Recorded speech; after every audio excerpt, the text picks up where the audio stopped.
इस कार्यक्रम के पुण्यार्जक हैं श्री अशोक श्रीमती ममता जैन सेठी जी, कोलकाता बाहुबली चैरिटेबल ट्रस्ट। श्री दिगंबर जैन दिव्योदय अतिशय तीर्थ क्षेत्र समेतगिरी, जिला जबलपुर, मध्य प्रदेश। परम पूज्य जगत पूज्य निर्यापक श्रीमण मुनि पुंगव श्री 108 सुधा सागर जी महाराज की निरंतराय आहारचर्या के उपलक्ष्य में परम पूज्य मुनि श्री 108 श्रीमण सागर जी महाराज के गृहस्थ जीवन का परिवार, श्री अमृतलाल जी, श्री जिनेश जैन, श्री देवेंद्र जैन, श्री राजेंद्र जैन, श्री सतीश जैन एवं समस्त पुष्कल परिवार, सीहोर, मध्य प्रदेश।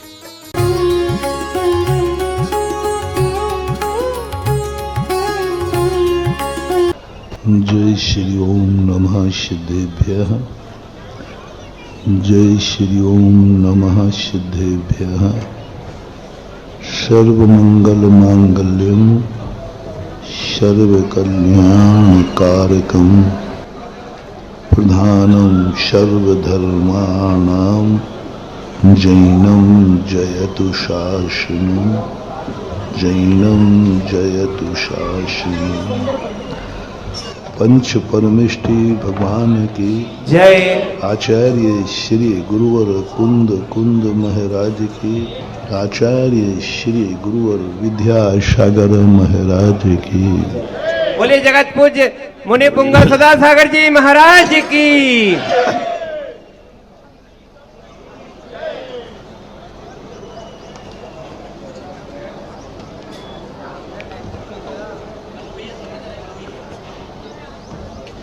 प्रत्येक वस्तु अपना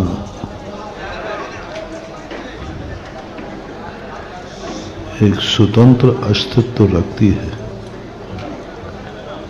लेकिन जब वह वस्तु अपने स्वयं के आनंद में डूबना चाहती है तो उसे पराधीन होना पड़ता। कैसा इस संसार और सृष्टि का नियम है। मालिक स्वयं को बना दिया, लेकिन मलकियत दूसरे के हाथ में सौंप दी। आनंद मालिक बनने में नहीं है, आनंद मलकियत में है। हमारी आत्मा अनंत गुणों की मालिक है, अनंत गुण इसके पास है, लेकिन मलकियत इसके हाथ में नहीं है।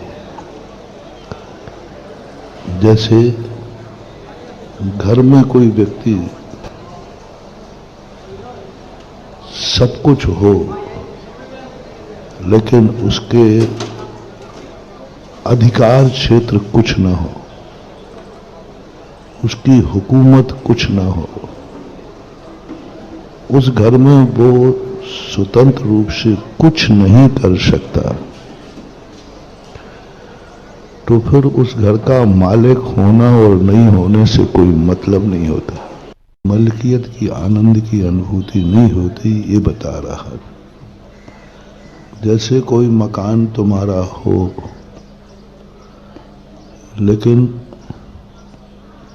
तुम्हारा पट्टा है, लेकिन कब्जा दूसरे का है, तो फिर मकान का आनंद आएगा कि नहीं आएगा? मकान का लाभ ले पाओगे या नहीं ले पाओगे? नहीं ले पाओगे। मालिक तुम हो, लेकिन उस मकान की जो अर्थ क्रिया है, जो प्रयोजन है, वह प्रयोजन सिद्ध नहीं होता। जैसे ये लमेटा है, लमेटा में कहीं भी घूमो, हर व्यक्ति में लमेटा का व्यक्ति अपनी मालिक पने का महाराज ये मकान मेरा है, ये मकान मेरा है, लेकिन मलकियत देखो तो वो रहने लायक भी नहीं है। कल मुझे एक मकान में रोका था पिछली बार। मैंने कहा भाई इस बार क्यों नहीं रोका? कहीं क्या पता वो गिर जाए तो।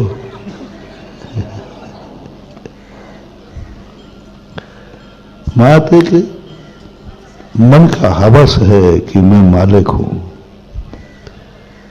एक व्यक्ति की तृष्णा होती है, और इसी तृष्णा के कारण से वह पाप कमा लेता है। वह धर्म को मानता है, लेकिन धर्म को, हमारी जिंदगी, हमारा धन, हमारा मकान, हमारा सब कुछ धर्म के लिए होना चाहिए, धर्म हमारे लिए नहीं। सबसे बड़ी बात चल रही है कि आज हर बेटा माँ बाप को मानता है कि माँ बाप मेरे लिए है, और यही सबसे बड़ी भूल उसकी है।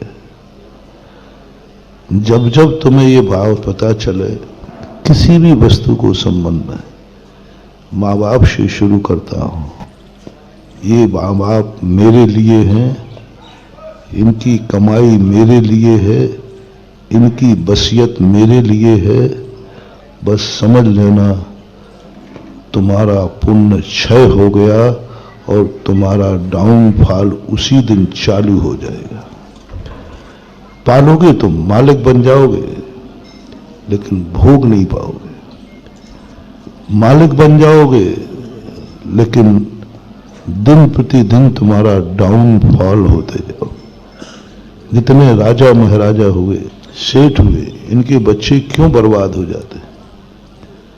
क्योंकि इनको एक ही अहंकार होता है, मेरे माँ बाप राजा हैं, मेरे लिए। दुर्योधन की क्यों विनाश हुआ? दुर्योधन कहता है कि धृतराष्ट्र मेरे लिए है, वो मेरे पिता हैं, इसलिए हस्तिनापुर का राज्य मेरे लिए है। बहुत बड़ा मोटिवेशन दे रहा हूं महानुभाव, जो लाइव में बैठे सुन रहे हो, घरों में वो भी सुने। जिंदगी का अपशगुन कब होता है? जब तुम्हें किसी भी वस्तु से ऐसा भाव आवे, ये मेरे लिए है, बस समझ लेना उसी दिन से तुम्हारे जीवन का ग्राफ गिरना चालू हो गया, पुण्य क्षय हो गया। पुण्य उसी दिन से क्षय हो गया। अब तुम अपनी जिंदगी में कभी भी न तो सुखपूर्वक जी पाओगे, न सुखपूर्वक सो पाओगे, न सुखपूर्वक उठ पाओगे। तुम्हारी जिंदगी दिन प्रतिदिन बदतर से बदतर होती जाएगी, क्योंकि तुम्हारे मन में ये भाव आ गया, ये वस्तु मेरे लिए। चातुर्मास में अंदर मैंने इस पर 1 हफ्ते प्रवचन दिया था। यदि तुम्हें ये भाव आ गया कि ये पेड़ मेरे लिए है, ये पेड़ तुम्हारा विनाश कर देगा, उसी दिन से तुम्हारा एक दिन ऐसे पाओगे कि हरियाली भी बैठने को नहीं मिलेगी। जैसे तुमने कहा कि ये हवाएं मेरे लिए चल रही हैं, ये कुआं मेरे लिए है, ये खेत मेरे लिए है, ये पानी मेरे लिए है, ये परिवार मेरे लिए है, ये बेटा मेरे लिए है, ये पत्नी मेरे लिए है, ये महाराज मेरे लिए है, ये भगवान मेरे लिए हैं। बस मेरे लिए शब्द मैंने जो खोजा है शास्त्रों को पढ़ के, सब कुछ इतना करते हुए क्यों व्यक्ति अपनी इच्छा के अनुसार जिंदगी नहीं जी पा रहा? सब कुछ करते हुए व्यक्ति को क्यों लगता है कि मैं अधूरा हूं, अतृप्त हूं? सारी दुनिया ऐसे जी रही है जैसे गर्मी के दिनों में तुम पानी पीते हो ना, पेट कह रहा है भर गया है, और गला कह रहा है, बोलो ना, पेट क्या कह रहा है? भर गया है। और गला क्या कह रहा है अभी? बस ये दशा है इस संसारी जी। सब कुछ तुम्हारे पास है, लेकिन मन नहीं भर रहा है कि अभी मैं पूर्ण हूं। मन नहीं, मन की इच्छाएं तपन बढ़ती रहती है। क्यों हो रहा है ऐसा? क्यों नहीं जिंदगी का हम जीने का आनंद ले रहे हैं? हमें मरने का भय सता रहा है। जीने का आनंद नहीं आ रहा है, किसका भय लग रहा है? मरने का। फॉर एग्जाम्पल, एक व्यक्ति के पास 1 किलो सोना है, उसे 1 किलो सोने का आनंद आ रहा है यात्रा में, या लुटने का भय सता रहा है उसको? आप लोग, बहुत सरल उदाहरण मैं ऐसा सुधार देता हूं जिससे तुम्हें भिग जाए। अटैची में 1 किलो, तो सोने का आनंद आ रहा है कि लुटने का भय सता रहा है? वो आनंद खत्म है, भय है। यहां तक भी भय है, कहीं यही सोना हमारे प्राण ले ले। और हुए हैं ऐसे कई लोगों के, उसी सोने से, उसी धन से प्राण भी गए। यही जिंदगी सारे संसार। इसलिए मैं कहता हूं कि तुम मालिक हो 1 किलो के, लेकिन मलकियत तुम्हारे पास मलकियत तो है कि मैं लुट नहीं जाऊं। अनुभूति तो लुटने की हो रही है, अनुभूति 1 किलो सोने की उपलब्धि की नहीं हो रही है। जिंदगी में हम गाड़ी में चल रहे हैं, हम जी रहे हैं, लेकिन अनुभूति हो रही है कहीं मर नहीं जाओ। सुख का दिन आज जी रहे हैं, डर लग रहा है कि कहीं कल का दिन इससे डाउन ना हो जाए। हर व्यक्ति कहीं ना कहीं से भयशील है, उपलब्धि नहीं। क्यों? इसका मूल कारण है कि हम जन्म से लेकर मृत्यु तक और अनादिकाल से हमेशा एक ही बात सोचते रहे। जिस वस्तु को हमने देखा तुरंत सोचा यह मेरे लिए है। तुम्हें अच्छी वस्तु दिखी और तुम्हारे मन में क्या भाव आता है? मेरे लिए,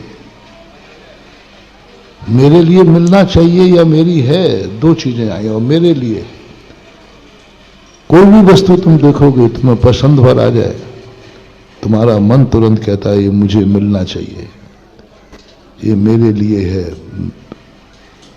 बस ये जब जब तुम्हारे, बहुत बड़ा मोटिवेशन संक्षेप में दे रहा हूं, जब जब तुम्हारे मन में ये भाव आवे, तब तब आज गुरु मंत्र पहला दिन है। ये गुरु मंत्र को अपनी जिंदगी में रख लेना। हमारा हिराश चालू हो गया, हमारा पुण्य क्षय हो गया, हमारी जिंदगी का अपशगुन चालू हो गया, हमारे मिटने के दिन शुरू हो गए। किसी को भी लगा लो, घर हो, मकान हो, मां बाप हो, धर्म हो। मां बाप मेरे लिए हैं, बस तुम अनाथ बनने की तैयारी शुरू हो गई। एक दिन तुम अनाथ बनोगे, क्योंकि तुमने एक बार भाव किया है कि मम्मी पापा मेरे लिए हैं। बस यहीं से तुम्हारा सब कुछ मिटना चालू हो जाएगा। दुर्योधन के मन में एक ही भाव था, हस्तिनापुर मेरे लिए है। बस मिट गया। वो हस्तिनापुर को मेरा मान रहा था, वो धृतराज को मेरा मान रहा था। थोड़ा बड़ा पापी था, तुम छोटे पापी हो, तुम छोटी सी पूंजी को मानते हो मेरे लिए, छोटे से परिवार को मानते हो मेरे लिए। सारे के सारे विनाश की जड़ यही है। आज हम मंदिरों में आते हैं तो मंदिरों में यही भाव आता है, ये मंदिर मेरे लिए है, मेरे लिए मंदिर है, मेरे लिए मंदिर बना है। हम जितना उपयोग कर सके करें। ये गुरु मेरे लिए हैं, ये नमोकार मंत्र मेरे लिए है। जब भी मंदिर आते हैं मेरे लिए, ये इतनी खतरनाक धारणा है बंधु, ये मंदिर ही हमारा विनाश कर देंगे और एक दिन हमें वहां पहुंचा देंगे जहां हमें जिनेन्द्र देव का दर्शन भी नहीं मिलेगा। क्योंकि तुमने एक बार कहा था ये मंदिर मेरे लिए है। थोड़ा सा पलटी खाओ, थोड़ा सा पलटी खाओ। क्योंकि पुण्य और पाप, मैंने पहले ही कहा, मलकियत पराधीन है, मालिक तुम स्वाधीन हो। लमेटा के लोग मालिक हैं, अहंकार करते हैं, मैं मालिक हूं लमेटा के मंदिर का, मैं जमीन का। यही तो तुम्हारे विनाश का कारण बनता जा रहा है, क्योंकि तुम लमेटा के मालिक हो और लमेटा तुम्हारे लिए है। और यही जब जब तुम्हारे मन में ये भाव आएगा, तब तब तुम लमेटा से दूर होते जाओगे और लमेटा तुम्हारे लिए विनाश का कारण बनता जाएगा। तुम्हारे लिए है ये लमेटा, मेरे लिए है ये मंदिर, मेरे लिए है ये जमीन जायदाद, मेरे लिए है। जब जब तुम्हें भाव आवे, मेरी बात ध्यान रखना, तुम्हारा ग्राफ गिरता जाएगा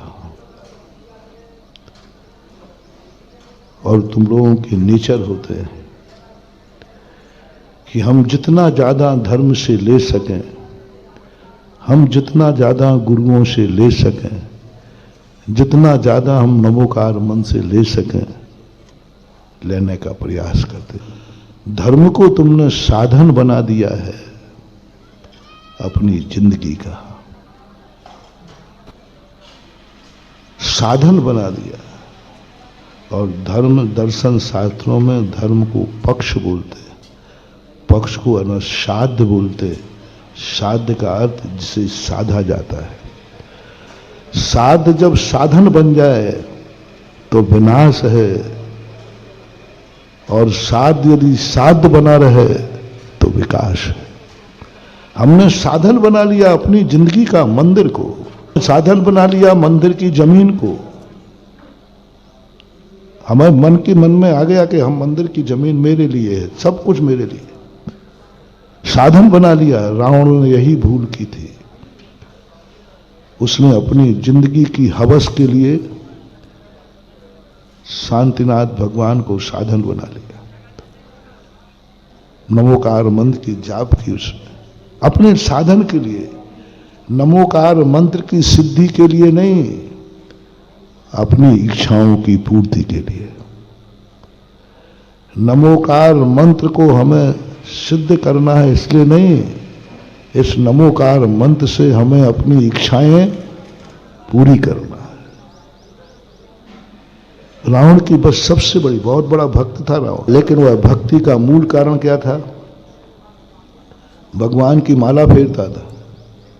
कभी जिंदगी में उसने बिना दर्शन के पानी भी नहीं पिया, रावण का नियम था, कभी नहीं पिया, बहुत बड़ा नियम था।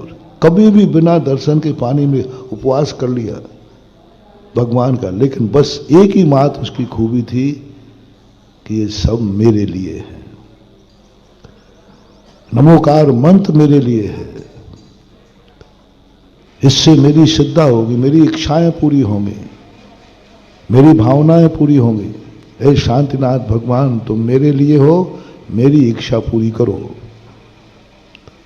हे नमोकार मन, तुम मेरी इच्छाएं पूरी करो, तुम मेरे लिए हो, तुम्हारा मंदिर मैंने बनाया है, तुम मेरे काम आओ।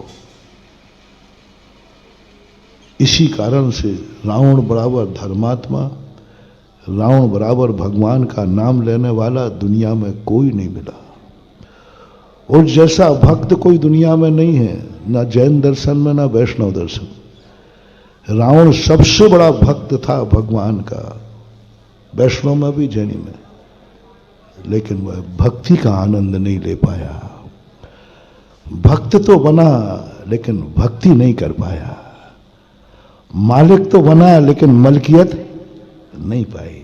भक्त तो बना लेकिन भक्ति का जो फल था वो नहीं मिला।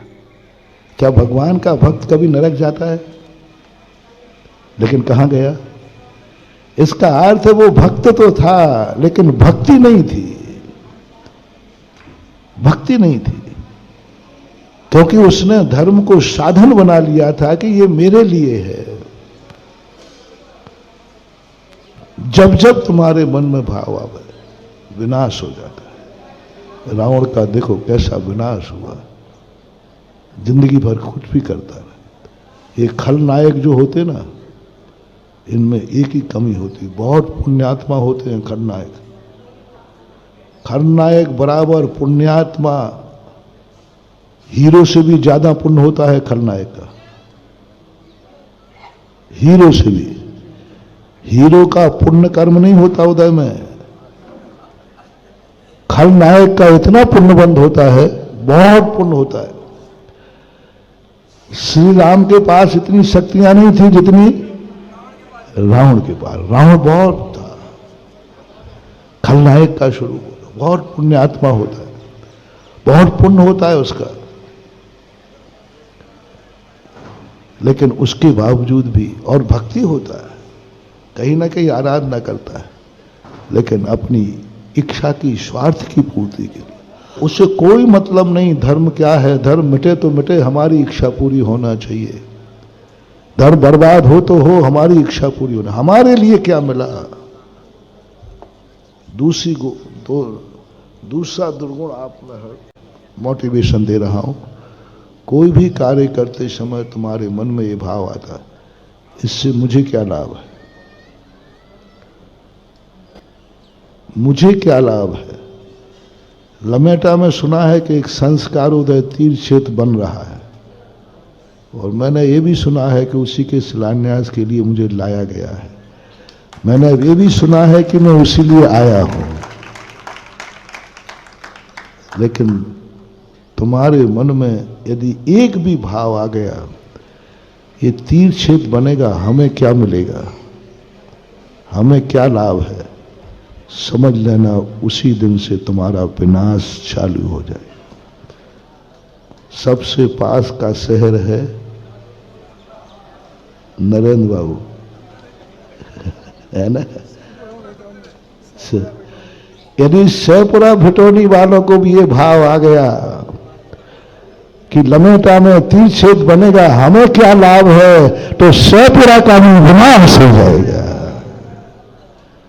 गोटेगांव सही, सहजपुर सही, और अपनी बड़ी राजधानी जबलपुर सही।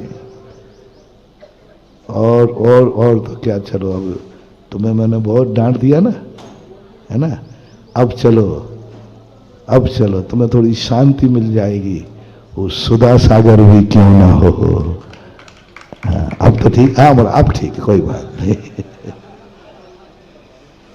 उपदेश कोई व्यक्तिगत नहीं होता।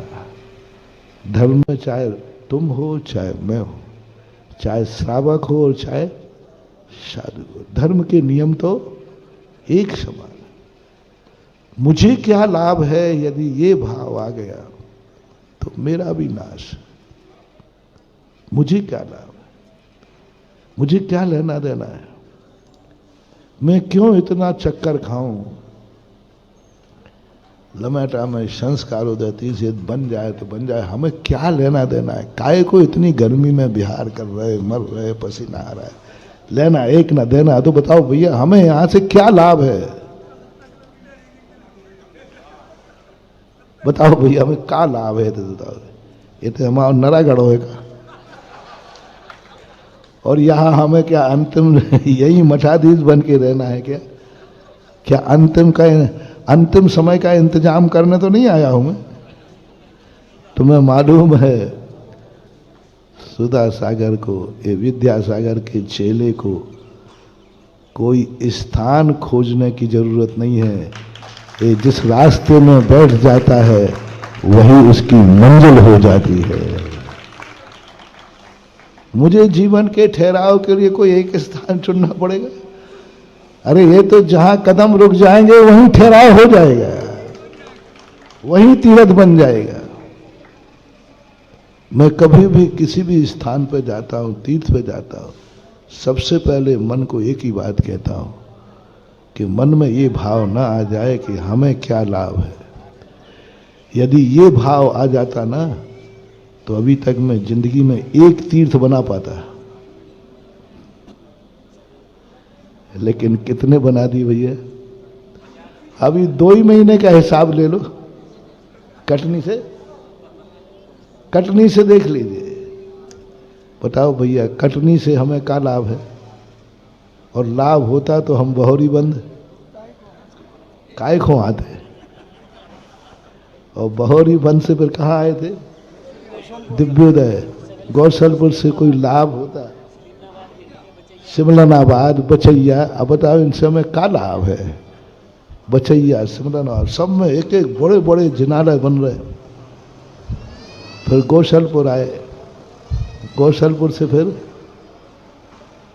मझौली हो गए, अब लमेटा आए। बताओ यहां हमें क्या लाभ है?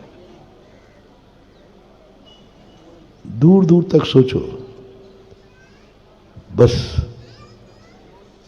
हमें कोई लाभ नहीं है, फिर भी मैं जा रहा हूं, यही हमारा अतिशय है और यही मेरी शक्ति है, यही धर्म है।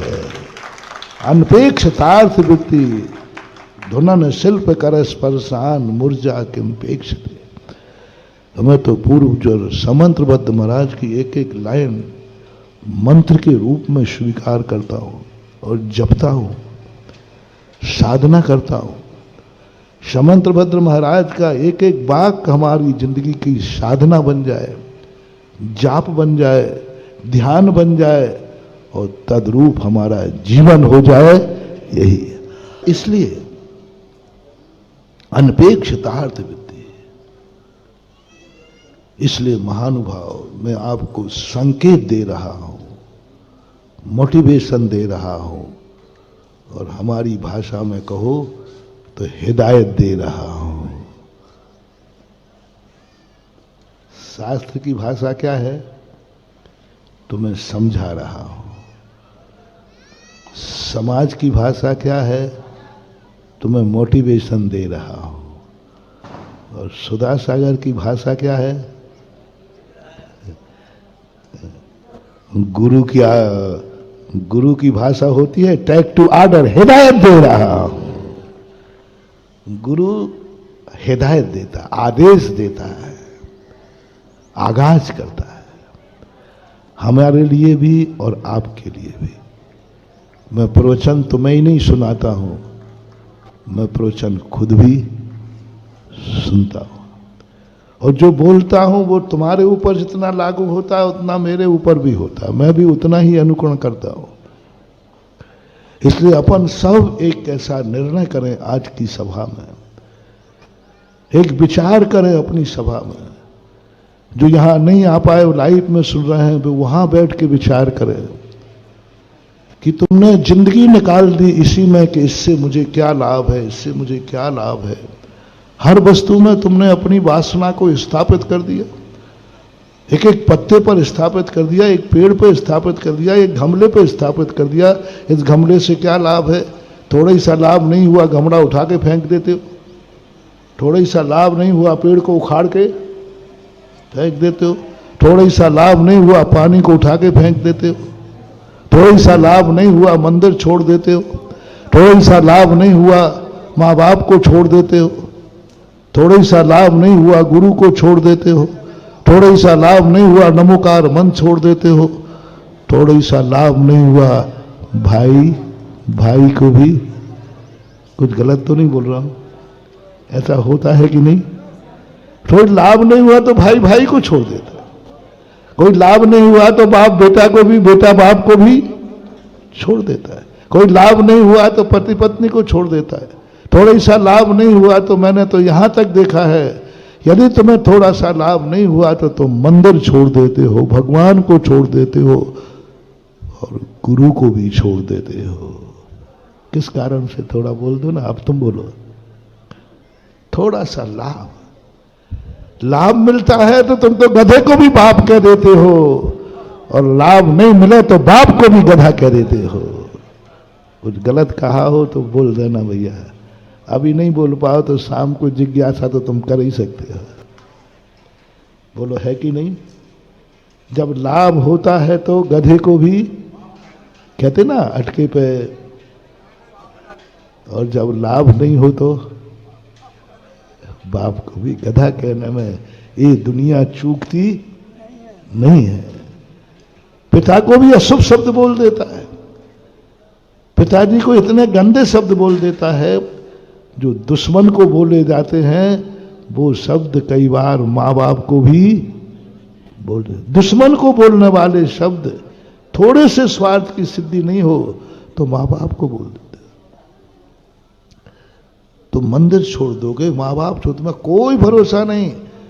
तुम्हें मैं भक्तन की कोटि में नहीं लेता हूं, ना मैं मंदिर की कोटि में लेता हूं कि तुम मंदिरों के बहुत भक्त हो, और ना मैं ये सोच रहा हूं कि तुम लोग मेरे भक्त हो। जिस दिन तुम्हारे स्वार्थ की सिद्धि नहीं होगी, तुम्हें दिखेगा इससे मुझे कोई लाभ नहीं है, तुम लमेटा छोड़ दोगे।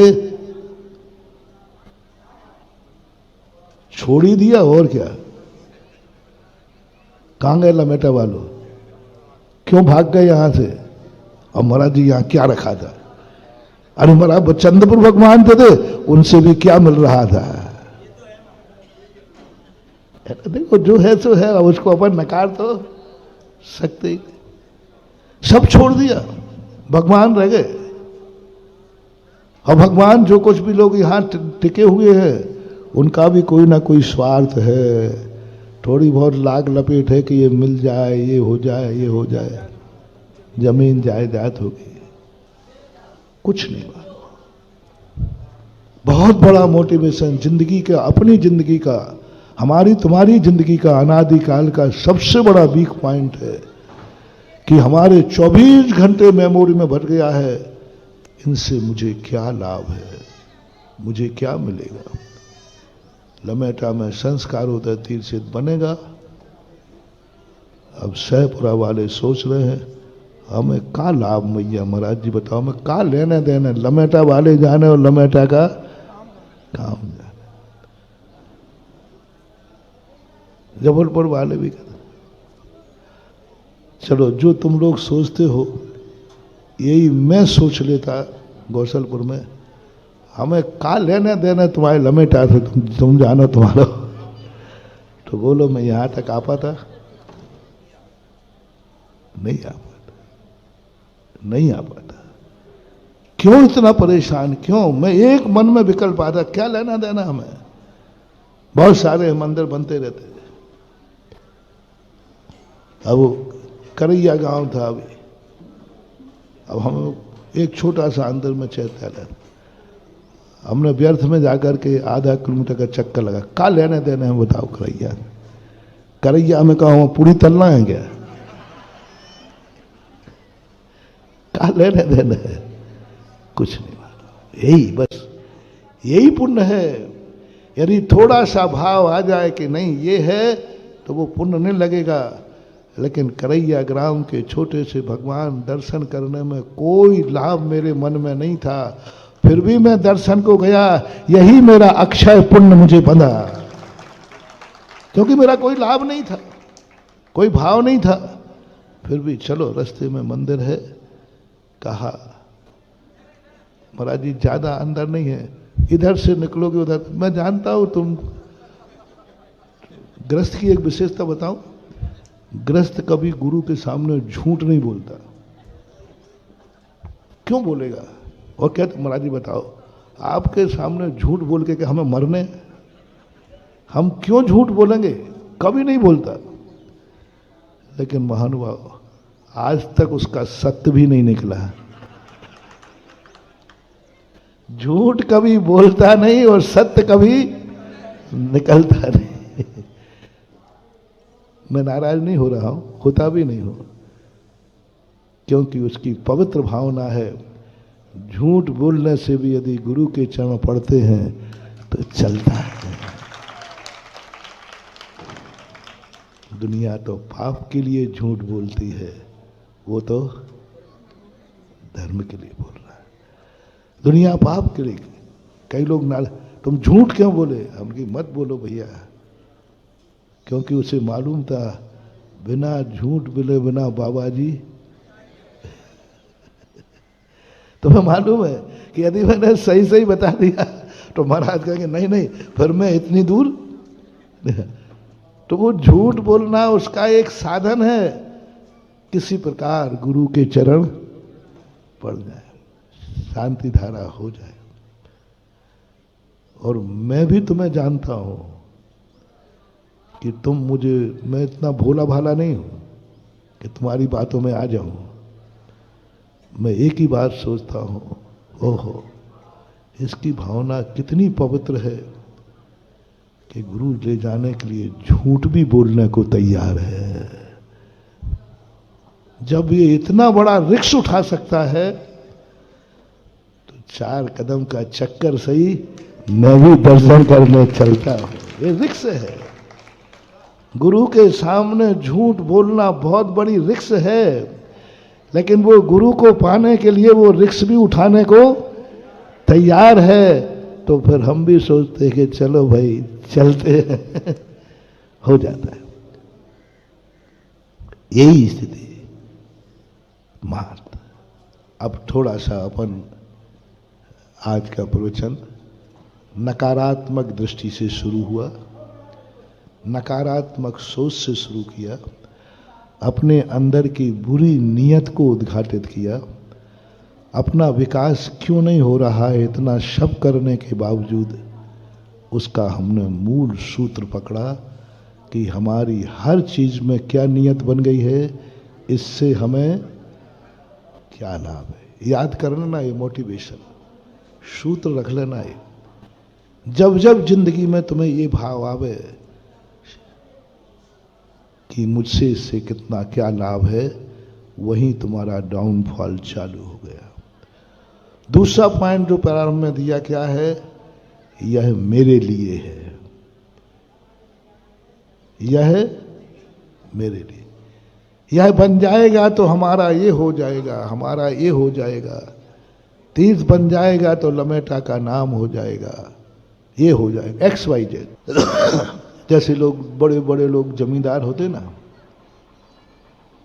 वो मंदिर चैत्यालय हमारे पास आते, महाराज जी हम एक चैत्यालय बनाना चाहते अपनी खुद की जमीन पर। अच्छा, पहले मैं थोड़ा सा ज्यादा नहीं समझता था, अब तो समझने लगा।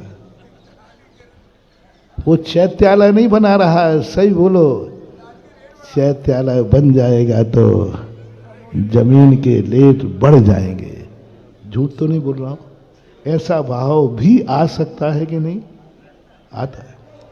अब उसने मंदिर नहीं बनाया, मंदिर हमारे लिए है, हमारा रेट बढ़ जाएगा, इसकी बहुत अच्छी चीज बढ़ जाएगी, बहुत अच्छा बन जाएगा। जैसे अभी आस पास लमेटा की जिनकी जमीनें हैं, संस्कारोदय तीर्थ बनते ही पक्का है,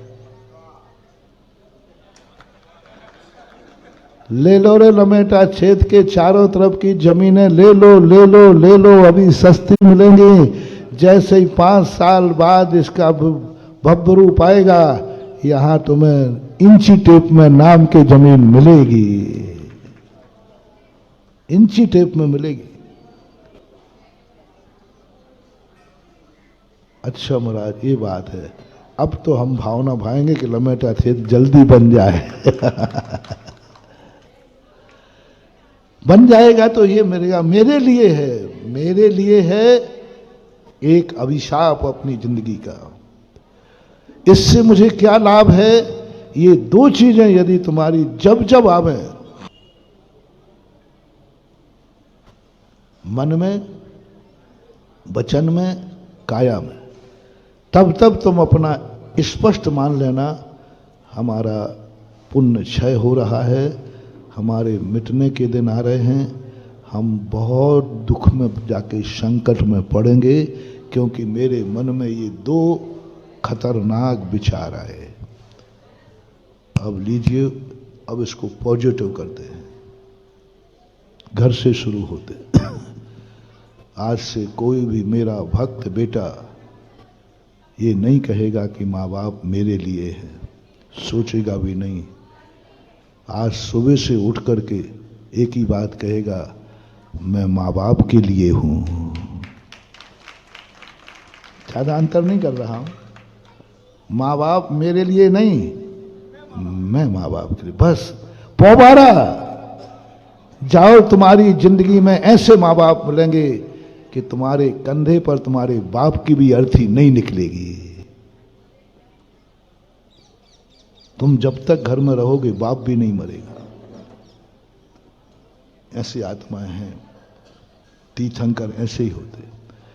तीर्थंकर पूर्व भाव में भावना भाते हैं कि हे भगवान, मैं माँ बाप के लिए हूं, मैं परिवार के लिए हूं, ये मेरे लिए नहीं है, मैं इनके लिए हूं।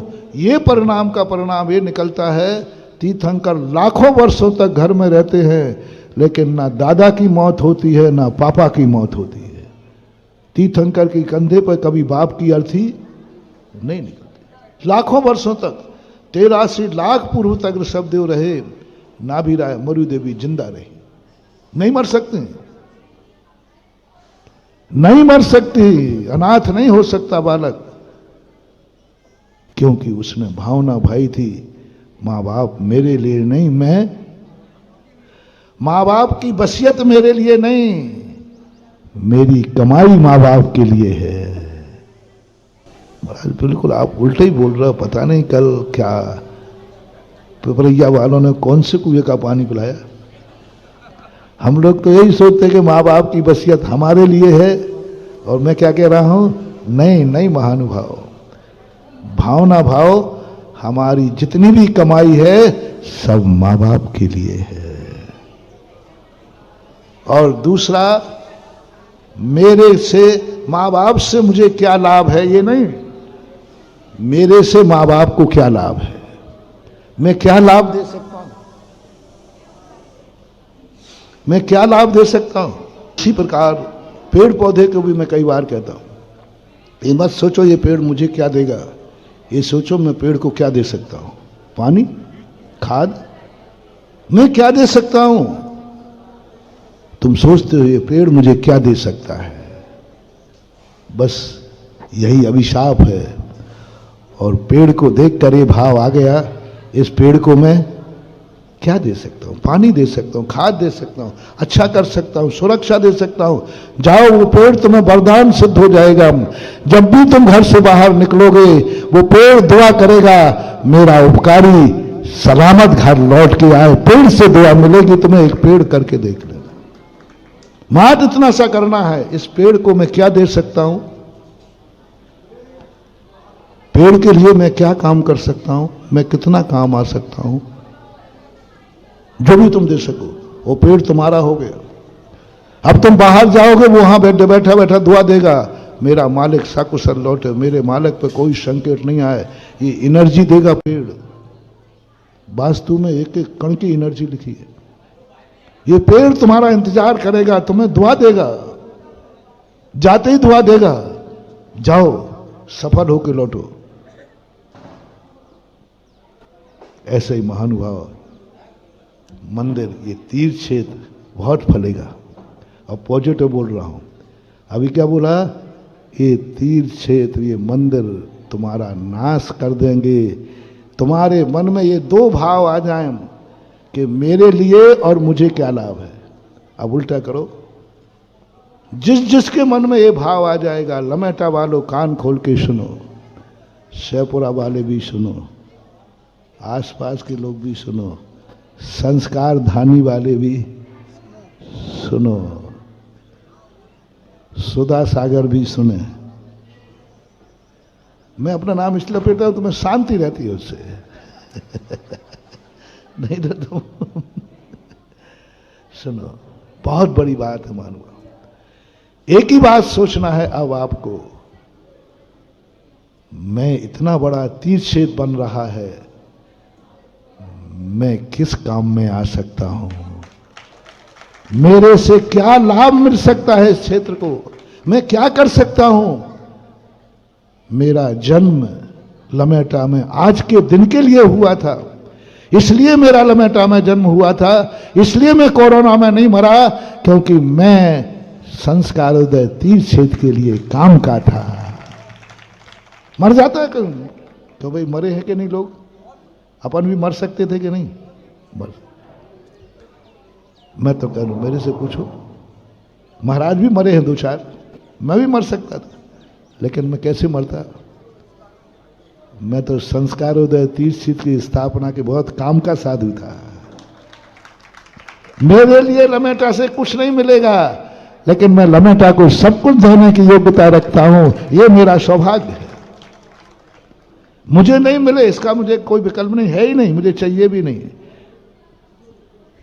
लेकिन मेरे पास जो है बस मैं इसके योग्य हूं। तुम क्या दे सकते हो? एक एक लमेटा के व्यक्ति को सोचना है, घर में आज मीटिंग करना है कि मैं किस काम में आ सकता हूं। संस्कारोदय तीर्थ बन रहा है, मैं किस काम में आ सकता हूं, मैं क्या कर सकता हूं, मैं क्या दे सकता हूं, मैं क्या लाभ पहुंचा सकता हूं। सोचना सब कुछ तरफ से है, मन से, वचन से, काय से, धन से, दौलत से, कुछ नहीं, बस सोचना है। आज हर मीटिंग में पूरे जबलपुर संभाग के लिए कह रहा हूं, पूरे भारत के लिए कह रहा हूं, हर व्यक्ति 5 मिनट अपने घर में मीटिंग करेगा कि मैं इस तीर्थ क्षेत्र बन रहा हूं, मैं किस काम में आ सकता हूं। यह सोच तुमने शुरू कर दिया, जाओ, ये तीर्थ क्षेत्र इतना वरदान सिद्ध होगा तुम्हें, इतना फलेगा कि तुम्हारी जिंदगी में कभी अभाव की दर्शन ही नहीं होंगे, क्योंकि तुमने एक बार भाव किया मैं किस काम में आ सकता। जैसे कहा, जैसे तुमने एक बार भाव किया कि माँ बाप के किस काम में आ सकता हूं, उसी समय हमने कह दिया ना, आप अनाथ नहीं होगे। इसी प्रकार मंदिर में जाते समय ये भाव आ गया, हे भगवान मैं तेरे किस काम आ सकता हूं, तू मेरा साधन, तू मेरे लिए नहीं है, मैं तेरे लिए हूं। अंतर समझना है। हे भगवान तू मेरे लिए नहीं है, मैं तेरे लिए हूं। बस पांसा पलट गया, पुण्य का भंडार हो गया, अक्षय भंडार हो गया। जाओ, आज तुम लमेटा के छोटे से मंदिर के दर्शन करोगे और तुम्हारा इतना पुण्यबंध होगा, इस भाव के बाद अकृत्रिम नंदीश्वर दीप के दर्शन करोगे। मात्र इतना सा भाव किया, मैं किस काम में आ सकता हूं। आज सब लोग यहां के बाद चंद्रप्रभु भगवान के दर्शन करने जाना और एक ही बात कहना, प्रभु मैं किस काम आ सकता हूं। यहां तीर्थ बन रहा है, यहां तीर्थ बन रहा है। यही बात चर्चा मैंने अपने मूल मंदिर सुनील, क्या नाम, सनत, डॉक्टर अमित और छोटा भाई लालू नाम, सचिन लालू सब जानते, ललितपुर में लालू ज्यादा ही है। यही बात चर्चा में आई थी। तुम ये मत सोचो कि हमें इससे क्या लाभ है, तुम ये सोचो मेरे कितने भाग्य हैं कि मैं इस तीर्थ क्षेत्र के मूल मंदिर बनाने लायक हूं। मेरे कितने भाग्य, मैं तो कल्पना कर रहा हूं रास्ते में, जब भी मैं थकता हूं, जब भी मुझे गर्मी लगती है। कल 17 किलोमीटर में मैंने इतने बार बददुआएं दी हैं लमेटा वालों को,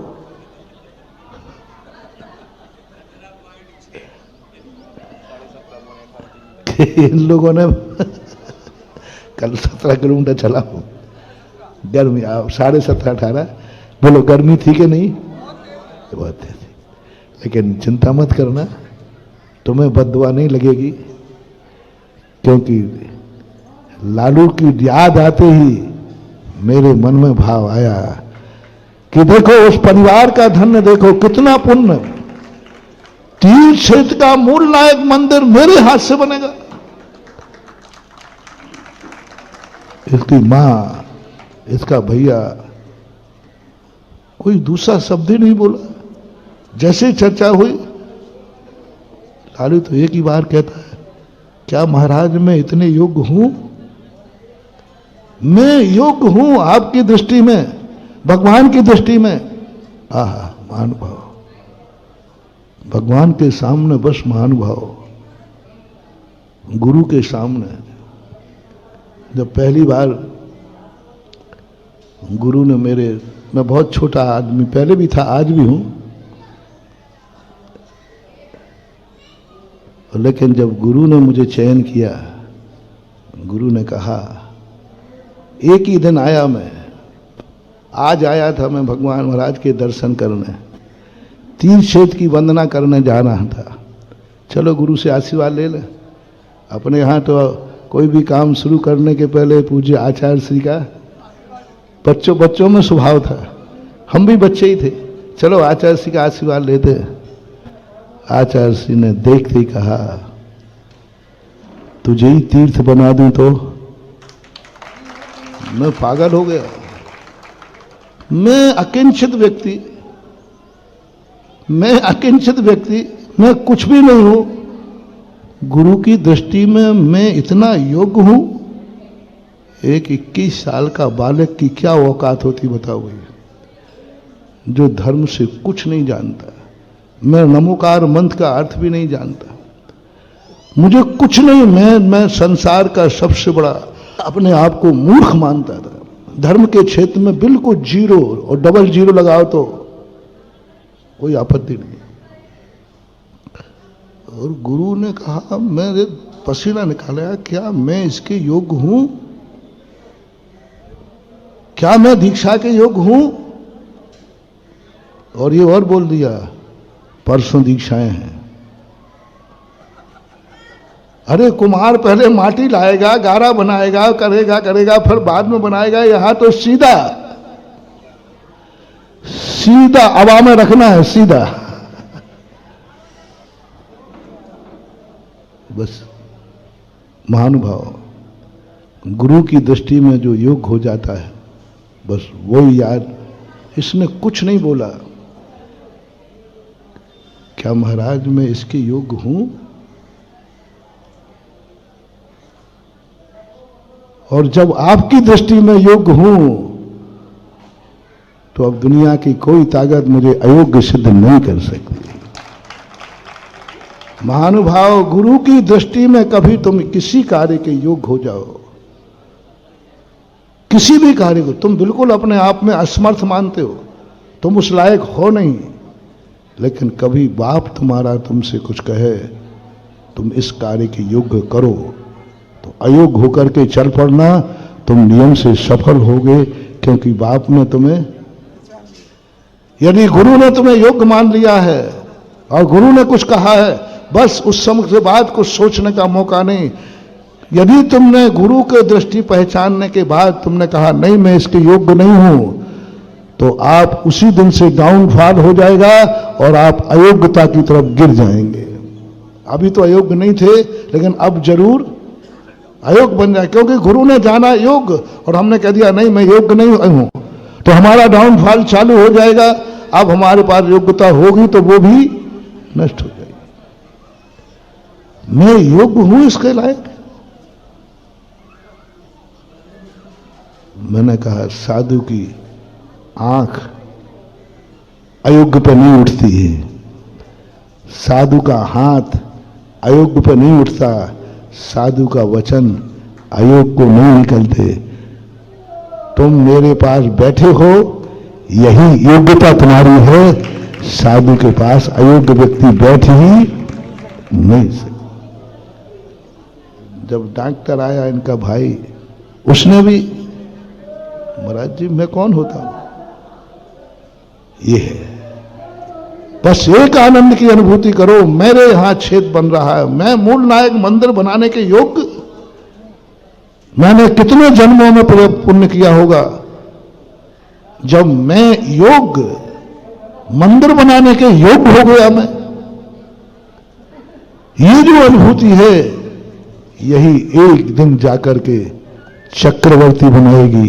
यही अनुभूति एक दिन इसको तीर्थंकर जैसे पद भी दिला दे। मैं इसके योग्य हूं, मुझे यहां से कुछ नहीं चाहिए, मैं देना चाहता हूं, मैं क्या कर सकता। आज हर व्यक्ति को सोचना है, हमारे यहां तीर्थ क्षेत्र बन रहा है, मैं क्या कर सकता। मूल मंदिर तो गया, ध्यान रखना महानुभाव, आज दिख रहा है कम। जब ये कुंडलपुर के बड़े बाबा को बनेंगे, आज तुम कुंडलपुर किस लिए जाते हो? बस एक दिन संस्कारोदय तीर्थ क्षेत्र में दुनिया दर्शन करने आएगी बड़े बाबा का। और उस समय जो हजारों साल के लिए मूल मंदिर मूल लाए, अब तुम लोगों के लिए मैं क्या कर सकता हूं? मैं लमेटा का हूं, मेरे बाप दादे लमेटा के हैं। मैं इस क्षेत्र के बाजू में रहता हूं, शहपुरा भटोनी में रहता हूं। मेरे संभाग में तीर्थ बन रहा है, जबलपुर है। मैं क्या कर सकता हूं? मैं किस काम आ सकता हूं? आज भगवान के सामने करना, भगवान मैं और किसी काम में आ सकूं या नहीं आ सकूं, बस इतना तो योग्य मुझे बना दे, इतने तो मेरा मन को पलट दे, इतना तो मेरे परिवार की बुद्धि कर दे कि मैं इस तीर्थ क्षेत्र पर एक 24 मंदिर बना सकूं, एक मंदिर 24 बना सकूं।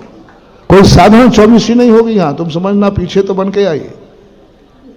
कौशलपुर से ये सबाया बनना है, वहां 51 क्लास में, यहां 101 क्लास में दूनी है। यहां की कुछ ऐसी 24 बनेगी जो भारत में देखने लायक होगी, उसका रूप ही अलग है। तो हर व्यक्ति को यह सोचना है कि हमारे बाजू में, हम यहां रह रहे, इस अस्पेर के करैया वाले, और उसके पहले एक गांव और पड़ता है कोयलारी, और जहां हम रात रुके थे ये सब गांव वाले, बस एक ही सोचना है, हमारे सर्कल में तीर्थ बन रहा है। हे भगवान, मेरा मकान रहे या नहीं रहे, मैं तेरा मंदिर जरूर बना के रहूंगा। सारी दुनिया भगवान से अपना मकान बनवाती है, यही तुम्हारे विनाश का कारण है। हे भगवान, मेरा मकान बन जाए। और भगवान का मलकियत पाने वाला भक्त वो कहता, भगवान मकान बने या नहीं बने, बस मेरे तीर्थ, मेरी सर्कल में तीर्थ बन रहा है, वहां एक तेरा जनाना जरूर बनेगा। इतनी सामर्थ्य मुझ में दे देना, इतनी शक्ति दे देना। मकान नहीं बनेगा तो कोई बात नहीं, जिंदगी निकल जाती है, फुटपाथों पर भी निकलती है, लोग जन्मते हैं, मर जाते हैं, लेकिन मेरे एरिए में, मेरे इलाके में तीर्थ बन रहा है, उसमें एक आयतन जिनालय तो मेरा होना चाहिए। घर घर में आज चर्चा होना चाहिए, इस पूरे सर्कल में एक ही बात की चर्चा, अपन किस काम में आ सकते हैं, अपनी संपत्ति किस काम में आ सकती है, अपन किस लिए कोरोना में नहीं मरे, आज अपन क्यों जिंदा हैं, क्योंकि हमें इस तीर्थ क्षेत्र के योग्य था और मैं तीर्थ क्षेत्र के काम में आ सकता हूं। तीर्थ बन रहा है, आज अभी कुछ नहीं दिख रहा है, कल देखना तुम्हारे आने वाले वंशज जब तुम्हें दुआ देंगे कि ओहो, हमारे पूर्वजों ने उस समय तीर्थ बना। बेटों को तुम कितने छोड़ देना, 2 भाई होते बट जाएगा, और 4 पोते 4 टुकड़े हो जाएंगे, और बढ़ते बढ़ते हैं, तुम्हारे 2 भाई है, 1 के 2 होंगे, फिर 2 के 2, फिर उस खेत के कितने टुकड़े होंगे, 8, फिर 8 के 2, बढ़ते बढ़ते छिन्न भिन्न हो जाएगा। इसलिए हर व्यक्ति अपना मकान बनाने के पहले ये भाव करे कि मैं, हे भगवान, तेरा एक मंदिर बना के जरूर मरूं, जाओ तुम्हारी अमरता इतनी बढ़ जाएगी। भगवान कहेंगे तू मेरे लिए है। दुनिया तो कहती भगवान तुम मेरे लिए हो, और सच्चा भक्त कहता है मैं तुम्हारे लिए हूं। बोलो, राम के लिए हनुमान थे या हनुमान के लिए राम थे? बस समय हो रहा है थोड़ा सा। राम के लिए हनुमान थे या हनुमान के लिए राम थे? कौन किसके काम आया? राम हनुमान के काम आए कि हनुमान राम के? थोड़ा जोर से बोलो ना। कभी भी हनुमान ने यह नहीं सोचा कि राम मेरे लिए आ जाए काम में, हमेशा एक ही सोचा मैं सदा राम के काम आता रहूं, इसी का नाम है भक्ति। बहुत बड़ा। राम जी मेरे काम आ जाएं, राम जी मेरे संकट दूर करें। सारी जिंदगी रामचंद्र जी हनुमान के काम नहीं आए, पूरी जिंदगी भर हनुमान जी हर काम में। लंका का पुल बनाना है तो जहां देखो वहीं बस महानुभाव। इस लमेटा के परिसर में रहने वाले हर लोगों को, पूरे जबलपुर संभाग को आज का एक ही मोटिवेशन है, संस्कारोदय तीर्थ क्षेत्र के लिए तुम्हें हनुमान बनना है और इसे राम बनाना है।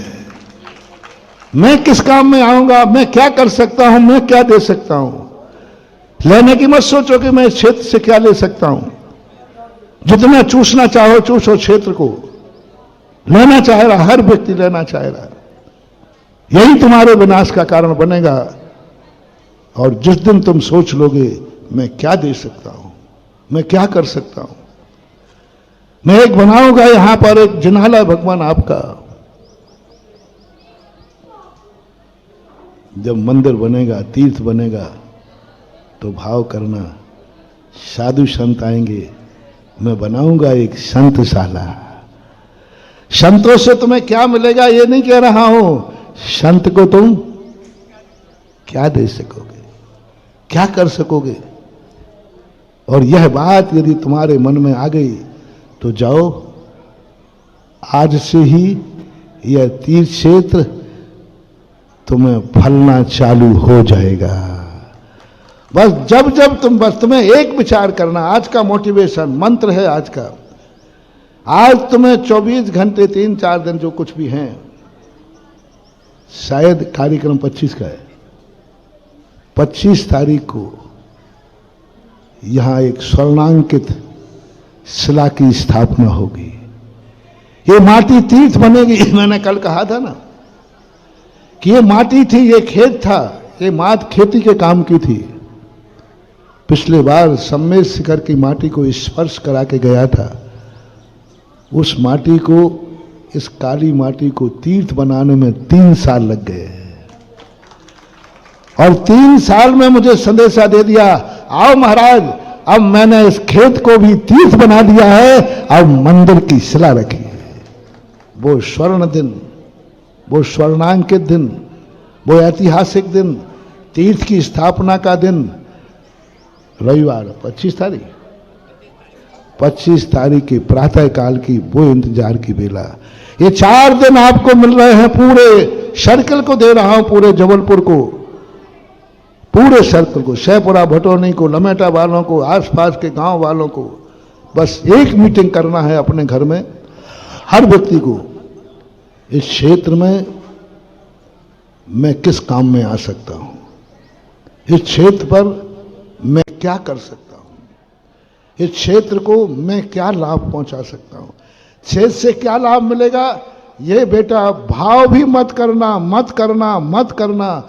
मेरा दुश्मन भी है तो मैं कह रहा हूं, इतना मन में भी भाव मत लाना कि क्षेत्र से मुझे क्या लाभ है, ये क्षेत्र मेरे लिए मत लाना, मत लाना, मत लाना। बहुत खतरनाक चीज है, फिर हम भी तुम्हें संभाल नहीं पाएंगे। कल के दिन तुम रोते हुए मेरे पास आओगे। मेरे पास महानुभाव, मेरे पास एक ताकत है कि मैं अपने भक्त को कभी रोने नहीं देता, लेकिन एक कमजोरी है, यदि रो पड़ोगे तो आंसू पोंछने को मेरे पास रुमाल नहीं है। आंसू पोंछने के लिए मेरे पास रुमाल नहीं है। मेरे पास वो ताकत है कि तुम मेरी बात मानते रहे तो कभी रोने की जरूरत ही नहीं आएगी। मैं हंसते हुए चेहरों का गुरु हूं, मैं हंसाने वाला चेहरा जानता हूं। मैं तुम्हें जिंदगी में वो सूत्र देता हूं कि सदा हंसते रहो, और हंसने वालों को मैं सदा आशीर्वाद देता रहूं। यही है कारण, एक ही है। मैं करूं क्या, मैं करूं क्या। मैं इसलिए रोना पसंद नहीं करता तुम लोगों का आंसू, क्योंकि महावीर स्वामी ने मुझे रूमाल दिया ही नहीं। मैं करूं क्या, उन्होंने रूमाल ही नहीं दिया। इसलिए मेरा कहना है सबसे, अपने निजी स्वार्थ छोड़ देना। हमें क्या लाभ है, हमें क्या मिलेगा, हमें पद मिलेगा कि नहीं, हमें कमेटी में आएंगे कि नहीं, हमारी हुकूमत रहेगी कि नहीं, ये भाव यदि तुमने ला दिया तो महानुभाव फिर मत कहना, फिर मत मेरे पास रोते आना, क्योंकि मैं आंसू पोंछने लायक नहीं हूं, मेरे पास रूमाल नहीं है। ये भाव भी मत करो कि मेरी हुकूमत क्या होगी, मेरे लिए क्या लाभ मिलेगा, मुझे कमेटी में रखेंगे कि नहीं, मेरे लिए क्या लाभ है, मेरा यहाँ खेत है कि नहीं, मेरे खेत की कीमत बढ़ेगी कि नहीं, मुझे कुछ मिलेगा कि नहीं। ऐसा भाव भी मत लाना। और ये मेरे लिए है, ये भाव नहीं, दो भाव मैंने नहीं लाना। क्या भाव लाना? लो आज से ही वरदान, आज से ही शुरुआत, आज से ही तुम्हारा शुभ होना शुरू होगा। ये मैं इस क्षेत्र की भूमि पर बैठ करके बोल रहा हूं। क्या लाना है? सबको क्या मीटिंग करना है? मैं इस क्षेत्र के लिए क्या कर सकता हूं, मैं इस क्षेत्र के किस काम आ सकता हूं, मेरे से इस क्षेत्र को क्या लाभ है। ये भाव तुम करो तो तुम्हारी पवारा देखना, और ये भाव मैं करूंगा तो मेरी पवारा देखना।